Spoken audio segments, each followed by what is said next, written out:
দেখে নেব আজকের 40টি তাজা সংবাদ। শুরুতেই শিরোনাম। জেশ জঙ্গি নিশানায় মুখ্যমন্ত্রী শুভেন্দু অধিকারী দীর্ঘ নীরবতা ভেঙে চাঞ্চল্যকর পোস্ট বহিষ্কৃত পার্থ চট্টোপাধ্যায়ের। দীর্ঘদিন ধরে রাজনীতি ও দলের মূল স্রোত থেকে সম্পূর্ণ দূরে থাকার পর আচমকাই খবরের শিরোনামে চলে এলেন তৃণমূলের প্রাক্তন মহাসচিব পার্থ চট্টোপাধ্যায়। তবে কোনো দলীয় বা রাজনৈতিক কারণে নয়, বরং রাজ্যের বর্তমান মুখ্যমন্ত্রী শুভেন্দু অধিকারীর নিরাপত্তা সংক্রান্ত একটি অত্যন্ত চাঞ্চল্যকর তথ্য সামনে আসার পরে সোশ্যাল মিডিয়ায় তীব্র উদ্বেগ প্রকাশ করেছেন তিনি। আর কারাগারে বসে বা বন্দি দশার মাঝে তার এই আকস্মিক পোস্ট ঘিরে এই মুহূর্তে চরম উত্তপ্ত হয়ে উঠেছে বঙ্গ রাজনীতি। সম্প্রতি পূর্ব বর্ধমান জেলা থেকে হামিম মণ্ডল নামে এক সন্দেহভাজন জঙ্গিকে গ্রেপ্তার করেছে স্পেশাল টাস্ক ফোর্স। তদন্তকারীদের চাঞ্চল্যকর দাবি, ধৃতের সঙ্গে পাকিস্তান ভিত্তিক জঙ্গি নেটওয়ার্ক এবং নিষিদ্ধ ঘোষিত জঙ্গি সংগঠন জয়শ-ই মোহাম্মদের গভীর যোগসূত্র রয়েছে। এনক্রিপ্টেড অ্যাপের মাধ্যমে নাকি বেশ কয়েকজন পাকিস্তানি হ্যান্ডলারের সঙ্গে সে নিয়মিত যোগাযোগ রাখত। এসটিএফ এর তদন্তে উঠে এসেছে যে পাকিস্তানি হ্যান্ডলারদের মূল টার্গেট ছিলেন রাজ্যের মুখ্যমন্ত্রী শুভেন্দু অধিকারী স্বয়ং। মুখ্যমন্ত্রীর গতিবিধি, নিরাপত্তা ব্যবস্থা এবং গোপন সফরসূচির উপর কড়া নজর রেখে সমস্ত তথ্য পাকিস্তানের হ্যান্ডলারদের পাচার করার নির্দেশ দেওয়া হয়েছিল ধৃত জঙ্গিকে। মুখ্যমন্ত্রীর জীবনের উপর এই সম্ভাব্য এবং বড় মাপের হুমকির খবর প্রকাশ আসতেই সোশ্যাল মিডিয়ায় নিজের উদ্বেগ আর লুকিয়ে রাখতে পারেননি পার্থ চট্টোপাধ্যায়। তিনি তার পোস্টে লেখেন, এটি শুধুমাত্র একটি সন্ত্রাসবাদ সংক্রান্ত মামলার তদন্ত নয়, সীমান্ত পারের জঙ্গি নেটওয়ার্ক, ডিজিটাল র্যাডিক্যালাইজেশন এবং রাজনৈতিক নেতৃত্বের নিরাপত্তা, এই তিনটি বিষয় এখানে এক সূত্রে গাঁথা। প্রশাসনের উদ্দেশ্যে করা বার্তা দিয়ে তিনি আরও উল্লেখ করে বলেন যে পশ্চিমবঙ্গের মুখ্যমন্ত্রীকে পাকিস্তানি জঙ্গিদের এই সম্ভাব্য হামলা থেকে রক্ষা করতে অবিলম্বে সর্বোচ্চ সতর্কতা অবলম্বন করা উচিত। মৌলবাদী শক্তির কাছে কোনোভাবেই মাথা নোয়ানো চলবে না এবং সন্ত্রাসবাদের বিরুদ্ধে জিরো টলারেন্স নীতি নিয়ে দ্রুত কঠোর পদক্ষেপ করাই একমাত্র পথ। নিয়োগ দুর্নীতি মামলায় গ্রেপ্তার হওয়ার পর এবং দল থেকে বহিষ্কৃত হওয়ার দীর্ঘ সময় ধরে পার্থ চট্টোপাধ্যায় আড়ালেই ছিলেন, কিন্তু এমন এক স্পর্শকাতর জাতীয় নিরাপত্তার ইস্যুতে তিনি যেভাবে প্রকাশ্যে মতামত প্রকাশ করলেন তা অত্যন্ত তাৎপর্যপূর্ণ বলেই মনে করছেন রাজনৈতিক বিশ্লেষকরা। রাজনৈতিক মহলের একাংশের জোরালো প্রশ্ন, দীর্ঘ নিরাপত্তার পর জাতীয় নিরাপত্তার প্রশ্নে শুভেন্দু অধিকারীর নিরাপত্তা নিয়ে পার্থর এই সরব হওয়া কি নেহাতি একজন রাজনৈতিক ব্যক্তিত্বের মানবিক উদ্যোগ, নাকি এর পেছনে অন্য কোনো গভীর রাজনৈতিক বার্তা বা সমীকরণ লুকিয়ে রয়েছে? এসটিএফ এই মামলার পুঙ্খানুপুঙ্খ তদন্ত চালিয়ে যাচ্ছে। তবে পার্থ চট্টোপাধ্যায়ের এই মন্তব্য যে রাজ্য রাজনীতিতে নতুন করে বড় সরগর ফেলে দিয়েছে সে বিষয়ে কোনো সন্দেহ নেই। হঠাৎ ক্ষমতা পেয়ে বদলে যাচ্ছেন নতুন বিধায়করা। তোলাবাজি ইস্যুতে স্বদলীয়দের কড়া হুঁশিয়ারি দিলীপের। রাজ্য রাজনীতিতে ফের স্বকীয় ভঙ্গিমায় বিস্ফোরক বিজেপির বর্ষিয়ার নেতা দিলীপ ঘোষ। তসলিমা নাসরিনের কলকাতায় প্রত্যাবর্তন, রবীন্দ্র সদনে কবি জয় গোস্বামীকে ঘিরে তৈরি হওয়া বিতর্ক থেকে শুরু করে বীরভূমে বিপুল টাকা উদ্ধার এবং নিজের দলে নতুন বিধায়কদের আচরণ, একাধিক ইস্যুতে রবিবার মুখ খোলেন তিনি। রাজ্যের বিভিন্ন প্রান্তে তোলাবাজির অভিযোগ ও তাতে দলীয় কর্মীদের একাংশের নাম জড়ানো নিয়ে ক্ষোভ প্রকাশ করেছেন দিলীপ ঘোষ। তিনি স্পষ্ট জানান, বহু নতুন বিধায়ক এতদিন ক্ষমতার স্বাদ পাননি, তাই হঠাৎ ক্ষমতা পেয়ে বদলে যাচ্ছেন এবং এই নতুন মধুতে আসক্ত হয়ে পড়ছেন। সতর্কবার্তা দিয়ে তিনি বলেন, দলের কর্মীরাই অভিযোগ জানাচ্ছেন, 6 মাস যেতে দিন, পার্টি সব হিসেব বুঝে নেবে। তসলিমা নাসরিনের কলকাতায় ফিরে আসাকে স্বাগত জানিয়ে দিলীপ বাবু বলেন, অতীতে তসলিমাকে অত্যাচার করে তাড়ানো বাঙালির জন্য অপমানজনক ছিল, আর যারা সেকুলারিজমের বড় বড় কথা বলছেন তারা সেদিন তসলিমার পাশে দাঁড়াননি। তাই জয় গোস্বামীকে কেন্দ্র করে রবীন্দ্র সদনের ঘটনায় সাধারণ মানুষের যে প্রতিবাদ গড়ে উঠেছে তা স্বাভাবিক প্রতিক্রিয়া মাত্র। বীরভূমের মোহাম্মদ বাজারে কোটি কোটি টাকা উদ্ধার প্রসঙ্গে তার বক্তব্য, গরিব জেলার সম্পদ সরকারি মদতে লুট হয়েছে, তদন্ত করে সব ফেরত আনা হবে। অন্যদিকে প্রধানমন্ত্রী নরেন্দ্র মোদীকে নিয়ে যুব সমাজের একাংশের কটূক্তি প্রসঙ্গে দিলীপ বলেন, অভিভাবক হিসেবে প্রধানমন্ত্রী তাদের ক্ষমা করে দিয়েছেন, কিন্তু এতে ওই যুবকদের পরিবার এবং সংগঠনের সংস্কৃতির আসল চেহারা দেশবাসীর সামনে স্পষ্ট হয়েছে। মাঝ আকাশে ভয়াবহ দুর্ঘটনা, মুখোমুখি সংঘর্ষে 2 হেলিকপ্টার, আগুন গ্রাসে শেষ প্রাণ। গ্রিসে ভয়াবহ দাবানলের মধ্যেই ঘটল মর্মান্তিক দুর্ঘটনা। রাজধানী এথেন্সের পশ্চিমে পাস্তা এলাকায় দাবানল নিয়ন্ত্রণে কাজ করার সময় মাঝ আকাশে সংঘর্ষ হয় 2টি হেলিকপ্টারের। ঘটনায় এক হেলিকপ্টারের 2 ক্রু সদস্যের মৃত্যু হয়েছে বলে গ্রিসের দমকল কর্তৃপক্ষ জানিয়েছে। প্রাথমিক তথ্য অনুযায়ী 2টি বেল মডেলের হেলিকপ্টার আগুন নেভানোর কাজে জল দিচ্ছিল আকাশ থেকে। সেই সময় হঠাৎই আকাশে একে অপরের খুব কাছে চলে আসায় সংঘর্ষ ঘটে। সংঘর্ষের পর একটি হেলিকপ্টার ভেঙে মাটিতে আছড়ে পড়ে এবং আগুন ধরে যায়। অন্য হেলিকপ্টারটি জরুরি অবতরণ করতে সক্ষম হয়। দমকল বিভাগের তরফে জানানো হয়েছে, মৃত 2 ব্যক্তি হলেন একটি হেলিকপ্টারের ক্রু সদস্য, অপর হেলিকপ্টারে থাকা 2 সদস্যকে জীবিত উদ্ধার করা হয়েছে এবং তাদের চিকিৎসার জন্য হাসপাতালে পাঠানো হয়েছে। দুর্ঘটনার সঠিক কারণ জানতে তদন্ত শুরু করেছে গ্রিস প্রশাসন। আপাতত নিরাপত্তার স্বার্থে সংশ্লিষ্ট বেল হেলিকপ্টারগুলির উড়ানো স্থগিত রাখা হয়েছে। এদিকে প্রবল গরম, দীর্ঘদিনের খরা এবং ঘন্টায় প্রায় 100 কিলোমিটার বেগের ঝোড়ো হওয়ার কারণে গ্রিসের বিভিন্ন অঞ্চলে দাবানল দ্রুত ছড়িয়ে পড়েছে। আগুনে শতাধিক বাড়ি ক্ষতিগ্রস্ত হয়েছে এবং বহু এলাকা থেকে বাসিন্দাদের নিরাপদ স্থানে সরিয়ে নেওয়া হয়েছে। পরিস্থিতি মোকাবিলায় শত শত দমকল কর্মী, বিমান এবং হেলিকপ্টার মোতায়েন করা হয়েছে। এই দুর্ঘটনা ইউরোপ জুড়ে চলা ভয়াবহ দাবানল পরিস্থিতির ঝুঁকিকেই আরও স্পষ্ট করে তুলেছে। জীবন বাজি রেখে আগুন নিয়ন্ত্রণে কাজ করা উদ্ধার কর্মীদের জন্য এমন অভিযান কতটা বিপজ্জনক হতে পারে, গ্রিসের এই মর্মান্তিক ঘটনা তারই এক দৃষ্টান্ত। জোড়াফুল হাতছাড়া হলে কোন প্রতীক বাঁচবেন মমতা? সুপ্রিমোর মেগা প্ল্যান বি ফাঁস হতেই তোলপাড়। তৃণমূল কংগ্রেসের অধিকার এবং ঐতিহাসিক প্রতীক জোড়াফুল কার দখলে থাকবে? কালীঘাট শিবির বনাম ঋতব্রত বন্দ্যোপাধ্যায় শিবিরে টানা পড়েন এই প্রশ্ন এখন রাজ্য রাজনীতির শীর্ষে। দুই পক্ষই নির্বাচন কমিশনের কাছে নিজেদের আসল তৃণমূল বলে দাবি করেছে। তবে প্রতীক হাতছাড়া হতে পারে এমন চরম পরিস্থিতির মুখোমুখি দাঁড়িয়েও এক বিন্দু পিছু হতে নারাজ তৃণমূল সুপ্রিমো মমতা বন্দ্যোপাধ্যায়। প্রতীক হাতছাড়া হলেও লড়াই জারি রাখতে ইতিমধ্যেই নিজের গোপন প্ল্যান বি প্রস্তুত করে রেখেছেন প্রাক্তন মুখ্যমন্ত্রী। 1997 সালে ঘাসের উপর জোড়াফুল প্রতীক বেছে নিয়ে যাত্রা শুরু করেছিলেন মমতা বন্দ্যোপাধ্যায়। আজ 2026 সালে দাঁড়িয়ে সেই প্রতীক যদি হাতছাড়া হয় তবে তিনি নতুন কোনো ফুলকেই নির্বাচনী প্রতীক হিসেবে বেছে নেবেন বলে জানা যাচ্ছে। অর্থাৎ প্রতীক বদলালেও ফুল ভিত্তিক চেনা পরিচিতি ছেড়ে ফেলছেন না তিনি। তবে নিছক নতুন প্রতীকে ভরসা না রেখে এই প্রতীকের অধিকার ধরে রাখতে সমান তালে আইনি লড়াই চালিয়ে যাওয়ার প্রস্তুতিও সেরে রেখেছেন কালীঘাটপন্থী তৃণমূল। কাশফুল প্রতীকের রাজনৈতিক অবেক্ষণ গুরুত্ব অপরিসীম। রাজনৈতিক বিশ্লেষকদের মতে গত 1.5 দশকে তৃণমূলের সাফল্যের পেছনে সাধারণ মানুষের সঙ্গে এই প্রতীকের মানসিক সংযোগ বড় ভূমিকা পালন করেছে। ফলে 3বারের মুখ্যমন্ত্রী মমতা বন্দ্যোপাধ্যায়ের পক্ষে এই প্রতীক এত সহজে ছেড়ে দেওয়া সম্ভব নয়। এই বিষয়ে মমতার ঘনিষ্ঠ বেলেঘাটার বিধায়ক কুণাল ঘোষ পরিষ্কার জানিয়েছেন, তৃণমূল কংগ্রেস মানে মমতা এবং মমতা মানে তৃণমূল। আমাদের দল সব দিক থেকে প্রস্তুত। মমতা বন্দ্যোপাধ্যায় নিজেই একটা ব্র্যান্ড। তিনি কোন প্রতীকে লড়ছেন তা স্রেফ আইনি আনুষ্ঠানিকতা। বজ্রবিদ্যুৎ সহ মুষলধারে বৃষ্টি শুরু। দক্ষিণবঙ্গ নিয়ে ভয় ধরানো আপডেট দিল আবহাওয়া দপ্তর। সকাল থেকেই মেঘলা ছিল আকাশ। দুপুর পড়তেই আবহাওয়া দপ্তরের পূর্বাভাস মিলিয়ে ঝমঝমিয়ে বৃষ্টি শুরু দক্ষিণবঙ্গের জেলায় জেলায়। আবহাওয়া দপ্তর বলছে, আজ কলকাতা সহ দক্ষিণবঙ্গের বিভিন্ন জেলায় বজ্রবিদ্যুৎ সহ বৃষ্টির সম্ভাবনা রয়েছে। বিকেলের পর বাড়তেও পারে বর্ষণ। আবহাওয়া দপ্তর বলছে, আগামী 24 ঘন্টায় কলকাতা সহ দক্ষিণবঙ্গের সব জেলাতেই হালকা থেকে মাঝারি বৃষ্টির সম্ভাবনা রয়েছে। অধিক ঝড় বৃষ্টির সম্ভাবনা দক্ষিণ 24 পরগনা, পূর্ব পশ্চিম মেদিনীপুর, পূর্ব এবং পশ্চিম বর্ধমান, বাঁকুড়া, মুর্শিদাবাদ এবং বীরভূম জেলায়। এই সমস্ত জেলাগুলিতে বজ্রবিদ্যুৎ সহ ঝড় বৃষ্টির সঙ্গে ঘন্টায় 30 থেকে 40 কিলোমিটার বেগে দমকা হাওয়া বইতে পারে। আজ মোটের উপর দক্ষিণবঙ্গের 8 জেলায় ঝোড়ো হাওয়া এবং হালকা থেকে মাঝারি বৃষ্টি বা বজ্রবিদ্যুৎ সহ বৃষ্টির সম্ভাবনা রয়েছে। উত্তর 24 পরগনা এবং দক্ষিণ 24 পরগনায় ঝোড়ো হাওয়া এবং বজ্রপাতের কারণে সতর্কতা রয়েছে। আবহাওয়া দপ্তর সূত্রে খবর, 8ই আগস্ট বঙ্গোপসাগরে ফের একটি নিম্নচাপ তৈরি হতে পারে, যা শক্তি বাড়িয়ে গভীর নিম্নচাপে পরিণত হওয়ার প্রবল সম্ভাবনা রয়েছে। এর জেরে ভারী বৃষ্টিপাতের সম্ভাবনা রয়েছে আগামী সপ্তাহে। মঙ্গলবার থেকে দক্ষিণবঙ্গে বাড়তে পারে বৃষ্টিপাতের পরিমাণ। ভারী বৃষ্টির সতর্কতাও রয়েছে জেলায় জেলায়। এক নজরে উত্তর আবহাওয়া।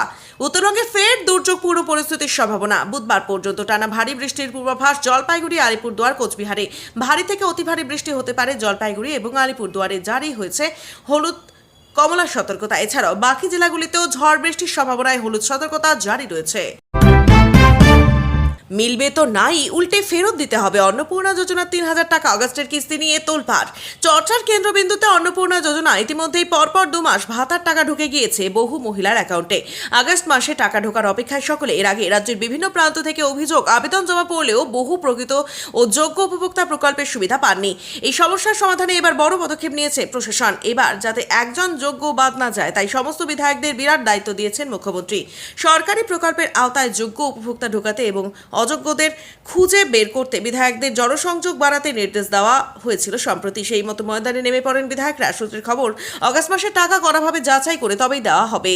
জুলাই মাসে টাকা নিয়ে বিতর্ক হওয়ায় যাচাই বা ভেরিফিকেশন হয়েছে। জানা গিয়েছে, অন্নপূর্ণা যোজনার অধীনে নাম নথিভুক্ত হলেও আবারও নথিপত্র যাচাই করে যদি দেখা যায় কোনো অযোগ্য উপভোক্তা রয়েছেন, তাহলে তাদের নাম বাদ যেতে পারে। জানা যাচ্ছে, ভুল নথিপত্র জমা দিয়ে এই প্রকল্পের সুবিধা নিলেই কড়া পদক্ষেপ নেওয়া হতে পারে। এই বিষয়ে মুখ্যমন্ত্রী শুভেন্দু অধিকারী বলেন, পারিবারিক বার্ষিকায় 1 লক্ষ টাকার বেশি এরকম অনেক নাম অন্নপূর্ণা যোজনার তালিকায় যুক্ত হয়েছে। আবার অনেকের পাওয়ার কথা, তারা যোগ্য, তাদের নাম বাদ চলে গিয়েছে। আধিকারিকদের উপর ভরসা করলে চলবে না। এবার বিধায়কদের জনসংযোগ বাড়াতে হবে। একাধিক রিপোর্টে এমনটাও দাবি করা হচ্ছে, শুধুমাত্র অযোগ্যদের চিহ্নিত করে বাদ নয়, ভুল নথিপত্র দেখিয়ে যারা সুবিধা নিয়েছে তাদের কাছ থেকে অন্নপূর্ণা যোজনার 3000 টাকা ফেরত নেওয়া হতে পারে। যদিও এ বিষয়ে সরকারি তরফে কোনো আপডেট নেই, সবটাই জল্পনা মাত্র। এদিকে মুখ্যমন্ত্রী জানিয়েছেন, প্রকল্পের তালিকায় অযোগ্য কারা, যোগ্য হওয়া সত্ত্বেও কাদের নাম যুক্ত হয়নি সেই তালিকা বিধায়কদের দ্রুত তৈরি করে দিতে বলা হয়েছিল।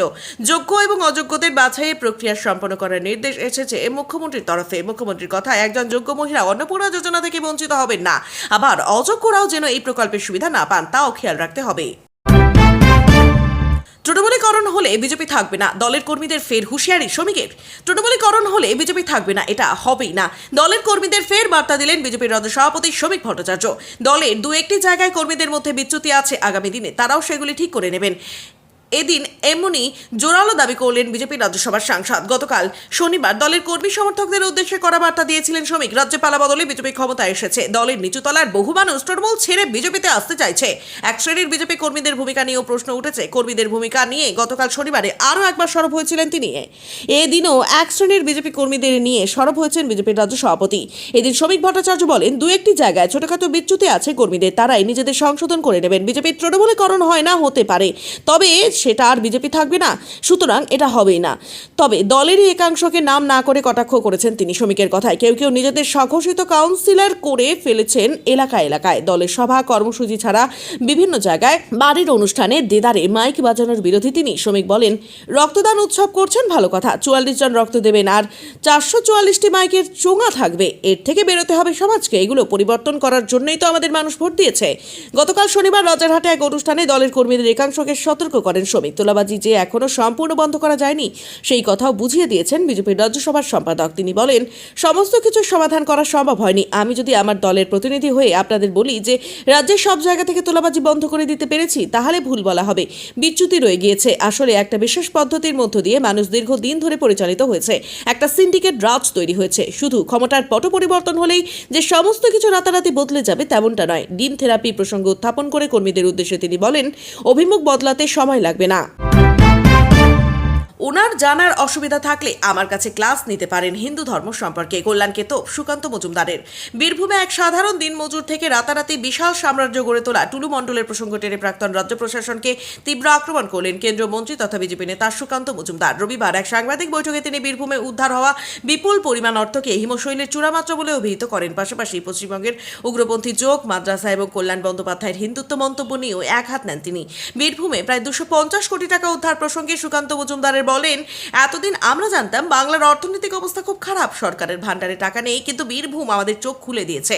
একজন ডেইলি লেবারের কাছ দিয়ে জীবন শুরু করা নাজিমুদ্দিন ওরফে টুলু মণ্ডল ও তার সঙ্গীদের কাছ থেকে 250 কোটি টাকা উদ্ধার হয়েছে। এটা তো হিমশৈলের চূড়ামাত্র। একজন এজেন্টের এত রোজগার হলে মালিকরা কত লুটেছে। সাধারণ মানুষের ট্যাক্সের টাকা চুরির এই ঘটনাকে কড়া ভাষায় আক্রমণ করে তিনি বলেন, টুলু হোক আর ভুলু হোক, সরকার তাদের ব্যবস্থা নেবে। শাহজাহান তো এখন ভারতে আসতে পারছে না, বাইরে ঘুরে বেড়াচ্ছে। বক দেখেছো বাবা, তুমি ফাঁদ দেখোনি, এবার ফাঁদ দেখবে। পূর্ববর্তী বাম এবং তৃণমূল সরকারের সমালোচনা করে তিনি বলেন, আগের সরকারগুলি এ বিষয়ে আপোষ বা তোষণের নীতি নিয়েছিল। তৎকালীন মুখ্যমন্ত্রী বুদ্ধদেব ভট্টাচার্য পর্যন্ত প্রশাসনিক ও আইবির ইনপুট পেয়ে সীমান্তবর্তী অনুমোদনহীন খারিজি মাদ্রাসাগুলিকে সন্ত্রাসের আতুরঘর বলেছিলেন, কিন্তু পার্টির চাপে তাকে পিছু হটতে হয়েছিল। তবে দেশের সার্বভৌমত্ব ও সুরক্ষার প্রশ্নে বর্তমান সরকার বা এজেন্সিগুলি যে বিন্দুমাত্র ছাড় দেবে না তা স্পষ্ট করে দেন তিনি। তসলিমা নাসরিনের সংবর্ধনা ঘিরে কল্যাণ বন্দ্যোপাধ্যায়ের করা মন্তব্যের জবাবে সুকান্ত মজুমদার বলেন, কল্যাণবাবু হিন্দুত্ব বোঝেন না, হিন্দুত্ব কখনো কট্টর হতে পারে না। আমি যদি কট্টর হিন্দু হই তবে আমাকে গীতা ও বেদের অক্ষরে অক্ষরে বিশ্বাস করতে হবে। আমার গীতা শেখায় বিভিন্ন নদী যেমন আলাদা পথে গিয়ে এক সাগরে মেশে, তেমনি বিভিন্ন পথে ঈশ্বরে উপনীত হওয়া যায়। ওনার জানার অসুবিধা থাকলে আমার কাছে 1 ঘন্টার ক্লাস নিতে পারেন, হিন্দু ধর্ম সম্পর্কে আইডিয়া দিয়ে দেব। কুকুর বিড়াল দাঁড় করালেও জিতবে ভাবছে ওরা। ফলের আগের দিনই বিজেপিকে ধূলিসাৎ করার দাবি পিকের। সোমবার বিহারের বহু চর্চিত বাকিপুর বিধানসভা উপনির্বাচনের ফলাফল প্রকাশ হতে চলেছে। তবে ফল বেরোনোর 24 ঘন্টা আগেই শাসক দল বিজেপিকে তীব্র আক্রমণ করে খবরের শিরোনামে এলেন জন সুরাজ পার্টির প্রধান প্রশান্ত কিশোর। পেশাদার ভোট কুশলী থেকে সরাসরি রাজনীতিতে পা রাখার পর এটি পিকের প্রথম নির্বাচনী লড়াই। রবিবার পাটনায় এক সাংবাদিক সম্মেলনে পিকে দাবি করেন, বাকিপুরে বিজেপি এমন শোচনীয় হারের মুখ দেখবে যে কুকুর বিড়াল দাঁড় করালেও বিজেপি জিতবে, এমন উদ্ধত্ত দেখানোর সাহস শাসক দল আর কোনোদিন পাবে না। নির্বাচনী প্রচার থেকে পিকে বিজেপির এক শীর্ষ নেতার মন্তব্যকে হাতিয়ার করেন। অভিযোগ, ওই বিজেপি নেতা নাকি দাবি করেছিলেন বাকিপুর বিজেপির এতটাই শক্ত ঘাঁটি যে যেখানে মানুষ কুকুর বিড়ালকে দাঁড় করিয়ে দিয়ে জিতিয়ে দেবে। পিকে এদিন ভোটারদের আত্মসম্মানে এটিকে চরম আঘাত বলে কটাক্ষ করেন। যদিও এই অভিযোগ পুরোপুরি ভিত্তিহীন বলে উড়িয়ে দিয়েছেন প্রবীণ বিজেপি নেতা রবিশঙ্কর প্রসাদ। শুধু বিজেপি নয়, পাটনা পুলিশের বিরুদ্ধেও সুর চড়িয়েছেন প্রশান্ত কিশোর। তার অভিযোগ, বিজেপির নির্দেশে ভোট গ্রহণের ঠিক আগে জনসুরাজ পার্টির বহু নেতাকর্মীকে বেআইনিভাবে আটক করেছে পুলিশ। পাটনার এসএসপি কার্তিকেয় কে শর্মাকে অযোগ্য উদ্দেশ্য প্রণোদিত এবং বোকা বলে কটাক্ষ করে পিকে বলেন, প্রশাসনিক চেয়ারে বসে পক্ষপাতিত্ব করবেন না, রাজনীতি করতে চাইলে ইস্তফা দিয়ে ময়দানে নামুন। পিকে জানান, নির্বাচন কমিশনে এ বিষয়ে লিখিত অভিযোগ জমা দেওয়া হয়েছে এবং ডিজিপি আশ্বাস দিয়েছেন যে ভোট গণনা কেন্দ্রের পার্টনার এসএসপির কোনো ভূমিকা থাকবে না। বিজেপির প্রাক্তন বিধায়ক নিতিন নবীন রাজ্যসভায় নির্বাচিত হওয়ার পর বাকিপুরা আসনটি খালি হয়। সেখানে বিজেপির নীরাজ কুমার এবং আরজেডির রেখা কুমারের মুখোমুখি দাঁড়িয়েছেন প্রশান্ত কিশোর নিজেই। এখন সোমবারের গণনাতেই স্পষ্ট হবে পিকের পূর্বাভাস সত্যি হয় নাকি বিজেপির 3 দশকের দুর্গ অক্ষত থাকে। ইন্দোনেশিয়ায় ফেরিতে ভয়াবহ অগ্নিকাণ্ড, মৃত 5, নিখোঁজ 41। ইন্দোনেশিয়ায় মাদুরা দ্বীপে একটি ফেরিতে ভয়াবহ অগ্নিকাণ্ড। রবিবার এই ঘটনায় অন্তত 5 জনের মৃত্যু হয়েছে এবং এখনো পর্যন্ত 41 জন নিখোঁজ রয়েছেন বলে জানা যায়। নিখোঁজদের খুঁজে বের করতে সমগ্র জুড়ে জোর কদমে তল্লাশি এবং উদ্ধার অভিযান চালাচ্ছে দেশের জাতীয় অনুসন্ধান ও উদ্ধার সংস্থা। প্রাথমিক তথ্য অনুযায়ী ফেরিটিতে মোট 271 জন যাত্রী এবং ক্রু সদস্য ছিলেন। অগ্নিকাণ্ডের পর বিকেল পর্যন্ত অন্তত 225 জনকে জীবিত উদ্ধার করা হয়েছে। তবে বাকি যাত্রীদের সন্ধানে একাধিক উদ্ধারকারী জাহাজ এবং নৌকা মোতায়েন করা হয়েছে। ফেরিটি পূর্ব জাভার সুয়াবারা বন্দর থেকে দক্ষিণ সুলাওসির মাকাসারের উদ্দেশ্যে রওনা দিয়েছিল। যাত্রাপথে জাভার উত্তর পূর্ব উপকূলের অদূরে মাদুরা দ্বীপের কাছে ফেরিটিতে হঠাৎ আগুন ধরে যায়। নিমেষের মধ্যে সেই আগুন মারাত্মক রূপ নেয়। যাত্রীদের মধ্যে আতঙ্ক ছড়িয়ে পড়ে। আগুন লাগার সঠিক কারণ এখনও জানা যায়নি, তবে বিষয়টি তদন্ত করে দেখা হচ্ছে বলে জানিয়েছে স্থানীয় প্রশাসন। ইন্দোনেশিয়ায় ফেরিতে অগ্নিকাণ্ডের ঘটনা নতুন নয়। গত বছর জুলাই মাসে উত্তর সুলাওয়েসি প্রদেশের উপকূলে একটি যাত্রীবাহী জাহাজে আগুন লেগে অন্তত 3 জন নিহত হন। ওই জাহাজে প্রায় 280 জন যাত্রী ছিলেন। এরও আগে 2021 সালের মে মাসে মলক্কা সাগরে একটি ফেরিতে অগ্নিকাণ্ডের ঘটনা ঘটে। সে সময় স্থানীয় জেলেদের সহায়তা এবং উদ্ধারকারী বাহিনীর তৎপরতায় 181 জন যাত্রী এবং 14 জন ক্রু সদস্যকে নিরাপদে উদ্ধার করা সম্ভব হয়। ওই ঘটনায় কোনো প্রাণহানির খবর পাওয়া যায়নি। বাংলাদেশেও অভিন্ন দেওয়ানি বিধি চাইলেন তসলিমা, করলেন ইউনুসের পর্দাফাঁস। এই শহর একদিন ছাড়তে হয়েছিল। আজ 19 বছর পর ফের কলকাতায় তসলিমা নাসরিন। এই শহর তাকে হাসি মুখে স্বাগত জানিয়েছে। এই শহরে ফিরে তসলিমা ফের একবার বাক স্বাধীনতার কথা বলছেন। তবে শুধু বাক স্বাধীনতা নয়, অভিন্ন দেওয়ানি বিধি থেকে শুরু করে ভারত বাংলাদেশের সম্পর্ক, একাধিক বিষয়ে নিজের মতামত রাখলেন লেখিকা। রাজ্যে অভিন্ন দেওয়ানি বিধি আনার উদ্যোগের কথা শুনে বললেন, বাংলাদেশেও অভিন্ন দেওয়ানি বিধি দরকার। সংবাদ মাধ্যমের মুখোমুখি হয়ে তসলিমা নাসরিন বলেন, অভিন্ন দেওয়ানি বিধি নিয়ে 40 বছর ধরে লড়াই করছি। ভারত, বাংলাদেশ, পাকিস্তানে এই আইন আনা খুব জরুরি। নারীদের বঞ্চনা, বৈষম্যের শিকার, তাদের সমান অধিকার দিতে অভিন্ন দেওয়ানি বিধি দরকার। তসলিমা আরও বলেন, সভ্যতার প্রথম শব্দ সমানাধিকার। এখানে মুসলিম মেয়েরা বৈষম্যের শিকার হচ্ছে। বাংলাদেশের হিন্দু মেয়েদের কোনো অধিকার নেই। ওখানে হিন্দু মেয়েরা পিতার সম্পত্তির অধিকারী হতে পারে না। হিন্দু পুরুষেরা বহু বিবাহ করতে পারে। ভারতে হিন্দু অ্যাক্ট 1956 আছে, বাংলাদেশে নেই। বাংলাদেশে মুসলিম মেয়েরা বৈষম্যের শিকার। হিন্দু মেয়েদের স্বাধীনতা অধিকার পেতে গেলে অভিন্ন দেওয়ানি বিধি দরকার। বাংলাদেশে মুসলিম মেয়েরা নির্যাতনের শিকার, হিন্দুরা বৈষম্যের শিকার। বর্তমান সময়ে খুব একটা পার্থক্য নেই। হিন্দুরা আগেও অত্যাচারিত হয়েছে, এখনো হচ্ছে। হাসিনার সময় যে হয়নি তা নয়, তবে হাসিনা থেকে ইউনিসের সময় বেশি অত্যাচারিত হয়েছে। হিন্দু বিদ্বেষী মানসিকতা তৈরি হয়েছে। মাদ্রাসায় বিদ্বেষ শেখানো হচ্ছে। এর জন্য শিক্ষা দরকার। সবার নাগরিক অধিকার থাকা দরকার। সরকারের তরফে যদি শিক্ষা দেওয়া হতো তাহলে এমনটা হতো না।